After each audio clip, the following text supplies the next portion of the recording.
Welcome to Uncover Time, where we bring history to life in stories that are clear, thoughtful, and meaningful. Today we explore the incredible journey of Marco Polo, the Venetian explorer whose adventures at the court of Kublai Khan amazed Europe. In 1295, three ragged, dust-covered men arrived in Venice claiming to be the Polo family, returning home after 26 years. They said they had crossed deserts and seas, passed through the Great Wall, and served the ruler of a vast and wealthy land, Kublai Khan of China. Their tales spoke of paper money, burning stones, giant coconuts, and shocking customs, but most people didn't believe them. Marco was nicknamed Marco Millions because his stories were full of amazing numbers and strange wonders. Yet the treasures they brought home gave them wealth and respect, and soon Marco was given command of a ship in a war with Genoa. Captured in battle, he was jailed in Genoa, where he told his story to a writer, creating one of history's most famous travel books. Marco described leaving Acre at age 17 with his father and uncle, traveling through Persia and over the Pamir Mountains. They joined caravans that crossed deserts and mountains until they reached Hangchow, where they were welcomed by Kublai Khan. Though they planned to stay briefly, they found success and honor in China and lived there for nearly 20 years.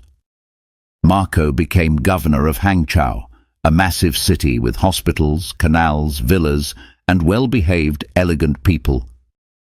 The city had wide paved streets, beautiful bridges, and over 12,000 crossings where ships and carts could move easily. Huge markets welcomed tens of thousands of people weekly, with goods coming from India and beyond. Carriages with silk cushions carried people through the clean streets, while bathhouses offered cold and warm water. Cleanliness was part of daily life. People bathed before meals and valued washing from a young age. Other streets were home to courtesans in silk, as well as doctors, astrologers, and wealthy families in fine clothes. Marco said Peking, then called Cambaluc, was even more magnificent, with suburbs full of merchants and homes. 1,000 loads of raw silk entered the city daily, turned into clothing for its large and rich population. Kublai Khan's palace had marble walls and colorful tiled roofs, with halls large enough to feed thousands at once. Marco admired the glass windows, elegant designs, and the wealth of the palace, calling it the finest he had ever seen. He likely learned to read Chinese and studied how the Mongols, led by Genghis Khan, had conquered China. As the Mongol homeland dried into desert, they turned to conquest under Genghis, who united the tribes using fear and war. He destroyed 90 cities in northern China, then died while returning to his homeland, leaving his empire to his sons. Ogodai, Mangu, and Kublai carried on the campaign, while China's peaceful scholars could not resist the military might. At Canton, the last Sung leader jumped into the sea with the boy emperor, while many others drowned themselves to avoid surrender. Kublai Khan honored the dead emperor and started the Yuan dynasty, ruling with both power and wisdom. Though he gave top jobs to Mongols, Kublai accepted Chinese culture and let it shape his government.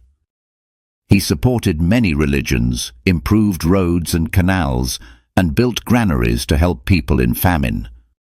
He cancelled taxes for farmers in trouble and gave aid to orphans, the elderly, and poor scholars. Marco said he saw this all, even describing Kublai's personal life with his wives. After 20 years in China, the Polo family returned to Europe, only to find both the Khan and the Pope had died. When friends asked Marco on his deathbed to admit he had lied, he replied, "I have not told half of what I saw." Thank you for watching Uncover Time, where we uncover the past and bring it to life. Like, share, and subscribe for more journeys through history.